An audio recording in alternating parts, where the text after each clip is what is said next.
Então, como o filho de um motorista que cresce vendo o pai dirigir, ele tem o sonho de dirigir. E assim sucessivamente. Os filhos de sacerdote aqui eram preparados para exercer. Pelo outro lado, Isabel, filha de sacerdote. Como ela não tinha ministério para exercer, pois não era para feminino no contexto da época, então elas eram preparadas de forma diferente. No contexto comum, no todo, uma criança judia do sexo feminino, quando se entendia de gente, já era obrigação da mãe ensiná-la a como ser uma boa dona de casa. Então, quando uma criança judia no contexto comum chegava aos seus 12 anos, por aí, ela já sabia tudo de casa, porque a mãe havia preparado ela para tal, e sendo filha de sacerdote, melhor ainda. Além de tudo isso, elas eram preparadas para ser uma boa esposa de sacerdote. Elas já eram catequizadas. O teu esposo vai passar dias, caso o Senhor chame, fora de casa. Elas já eram preparadas. Então, pelo contexto, ainda novos.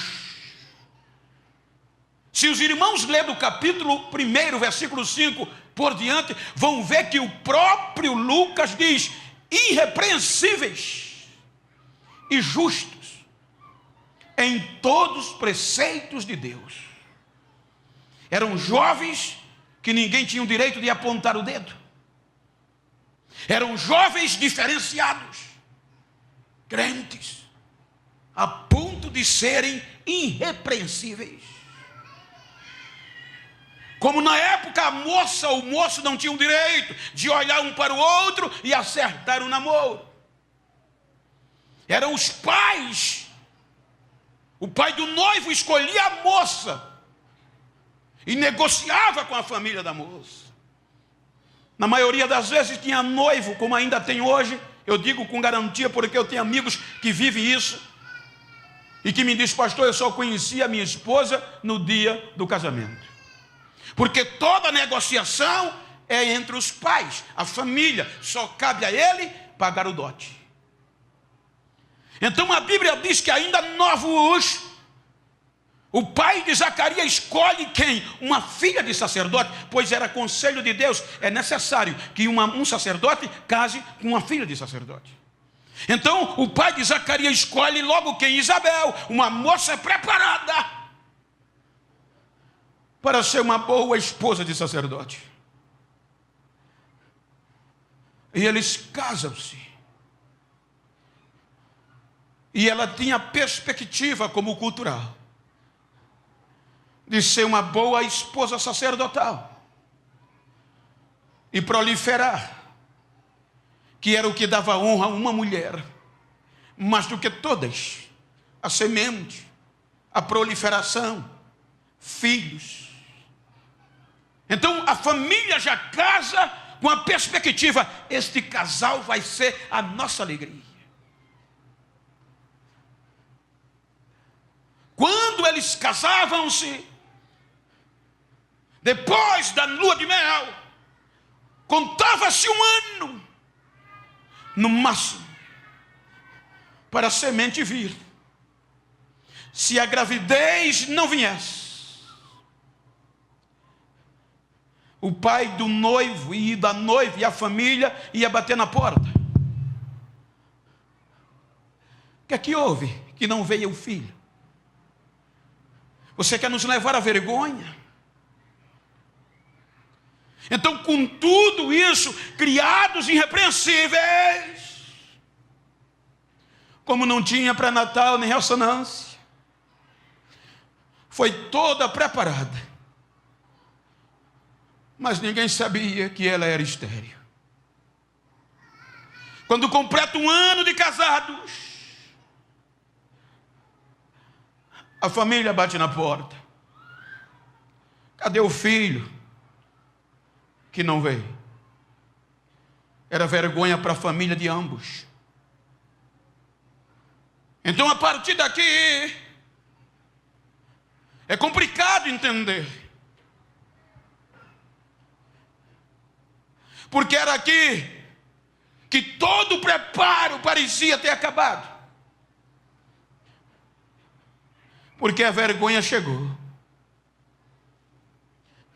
Então, quem primeiro sofria os danos da vergonha era o marido. Os jovens Zacarias, irrepreensíveis.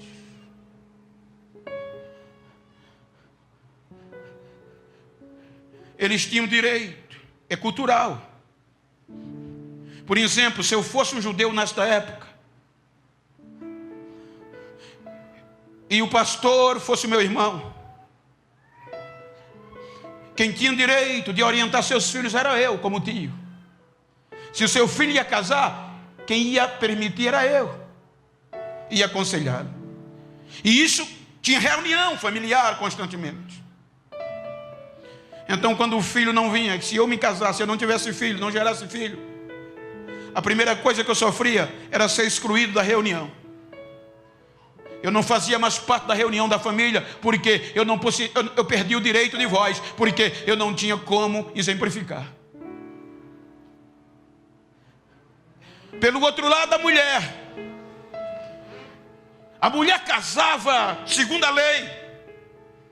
Quando uma judia, uma hebreia casava, ela tinha responsabilidade de cuidar da casa. Por isso que era preparada, que não era só lavar prato. Toda a administração do lar era da mulher. O homem não interferia. Era o cabeça, era o provedor. Mas quem administrava era a mulher. Ela contratava, ela mandava embora, ela dizia isso é aqui, isso é ali.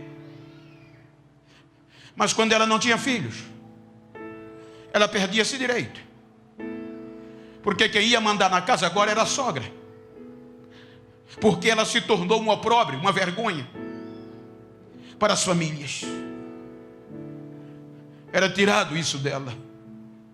Em segundo lugar, ela perdia e tinha que ter perspectiva em Deus.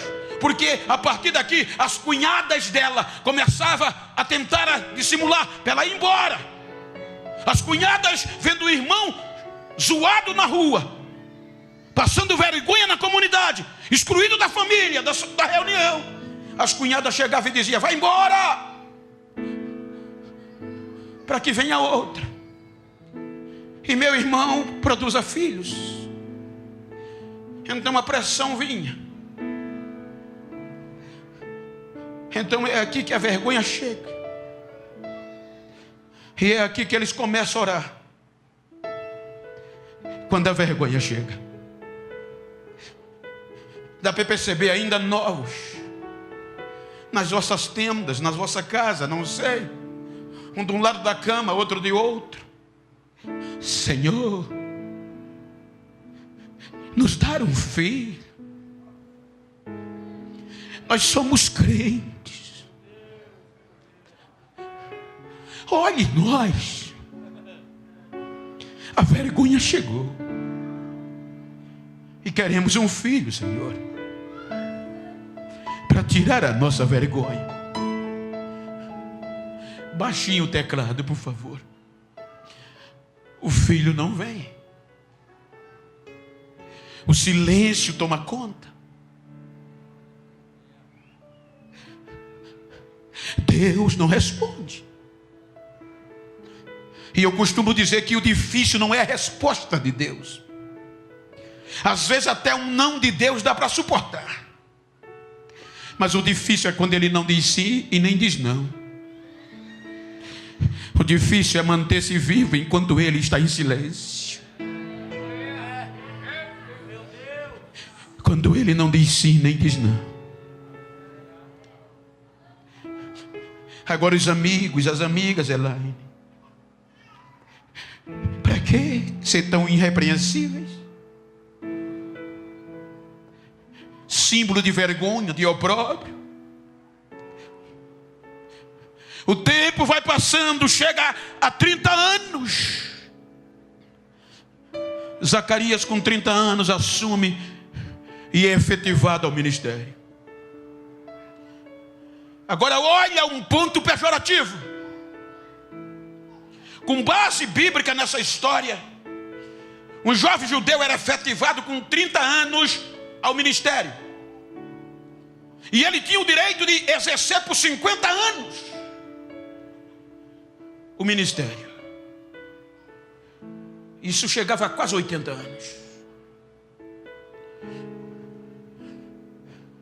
Ele chega no ministério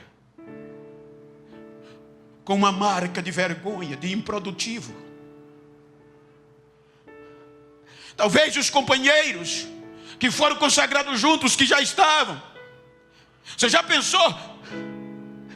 Tirando o seu turno, que eles serviam no templo conforme a escala do turno. Ou seja, cada turno, cada família, ele era do turno de Abias, era responsável pelo templo por uma semana. Nesse período de Herodes, chegava de um sábado ao outro, sem direito de ir em casa, só servindo no templo do Senhor. Agora imagina chegar no templo e aqueles companheiros de ministério olharem e dizer: o improdutivo chegou. Como é que pode? Não tem filhos, não vai produzir semente,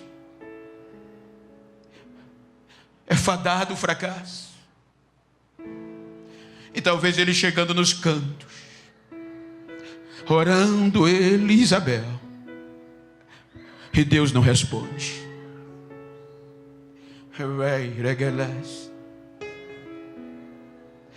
Começa a exercer o ministério,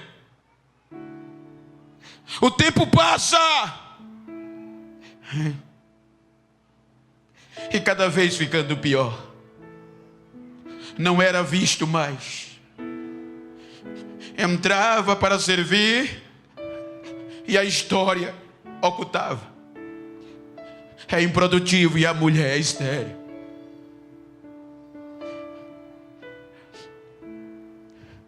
É nessa hora que rostos se viram. É nessa hora que amigos vão embora. O que me chama a atenção é que Lucas diz: continuavam justos e irrepreensíveis. Não dependia de amigos, não dependia de reconhecimentos, não dependia, não, continuavam.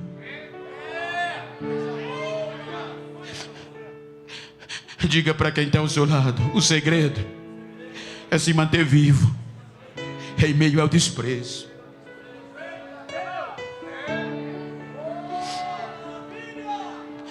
Para se manter avivado, para dar glória, para dizer eu creio, quando está no ápice, quando todo mundo vê, quando todo mundo aplaude, é fácil.